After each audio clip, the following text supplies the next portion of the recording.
Growing up, many people try to learn more about their ancestors and rediscover their cultural heritage. But for many people, it can be very difficult to do so due to a lack of information. I know for me, some of my ancestors came over to the United States from Sweden in the late 1800s. And like many other immigrants, they came over looking for the American dream.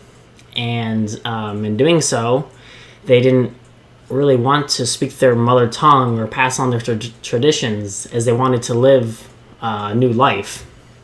And many people like me are left to rediscover this lost culture. Now, one of the ways I found best in learning more about my cultural heritage is through literature. And through literature, I found some interest in Scandinavian board games. And in a book called Fridtjof Saga, I saw that a game called Hnefatafl was mentioned. And I have Hnefatafl right here, or at least a variation of it. And so today, I wanted to teach you the basic rules of Hnefatafl, some special rules along with different variations, and then go over a little bit of the history, just show how something simple like a board game can teach you more about a culture. Now, to begin with, Hnefatafl is a two-person game with the attackers I have here on the outside being represented by the dark pieces, and the defenders represented by the light pieces in the middle. And you'll notice that unlike many games, there are a different number of pieces for the attackers and defenders. The attackers have 24 pieces here, while the defenders have 13. Now, the whole goal of Hnefatafl for the attackers is to capture this king piece in the middle. Well, for the defenders, is to get the king to one of these four corners marked with an X and get them to safety. All the pieces move the exact same way, with you being able to go horizontal or vertical, however many unoccupied spaces you want. And with capturing, all pieces are captured the same except for the king. So every other piece except for the king can be captured with two pieces on opposite side, and that'll count as a capture. Now, for the king, instead of two pieces, it would be four pieces. And this would count as a king capture, and this would be a win for the attackers. The other major rule to note is that only the king can be on the four corners, just so the attackers can't block it off. In that way, make it impossible.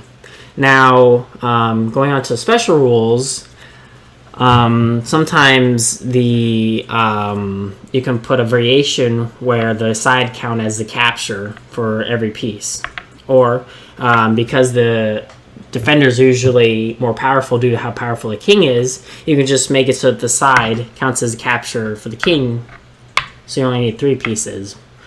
Another thing to note is that I have a 13 by 13 board, and right here I have an 11 by 11 board with the same number of pieces, so it makes it a little harder for the defenders and tries to balance it out a little more.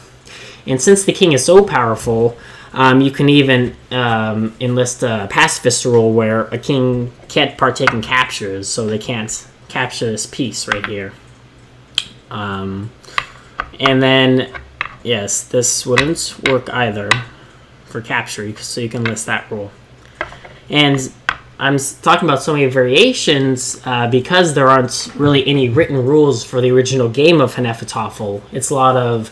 There are a lot of house rules, and it was passed down by word of mouth because archaeologists discovered the board and the pieces, but they had to backtrack just because there wasn't a written rule set with everything. And the other thing that could have led to this would be the advent of chess and its popularity, and how as chess grew in popularity, Hnefatafl decreased in popularity, and eventually drove it into kind of non-existence because many people haven't heard of it.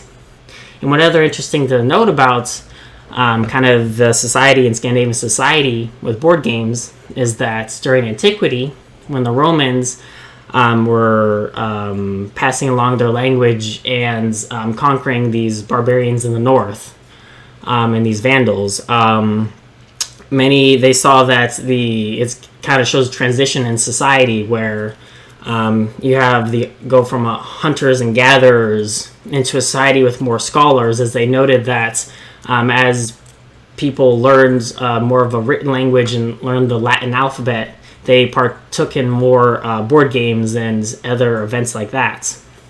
And so I just think that's interesting to note. And, there are many variations with the Hnefatafel, and you can pick and choose which one best suits you, but the general consensus of this idea of escape or capture is still the same, being very similar to the Viking society. And so I've taught you the rules of Hnefatafel, and I've given you some different ways to play it, along with the different special rules.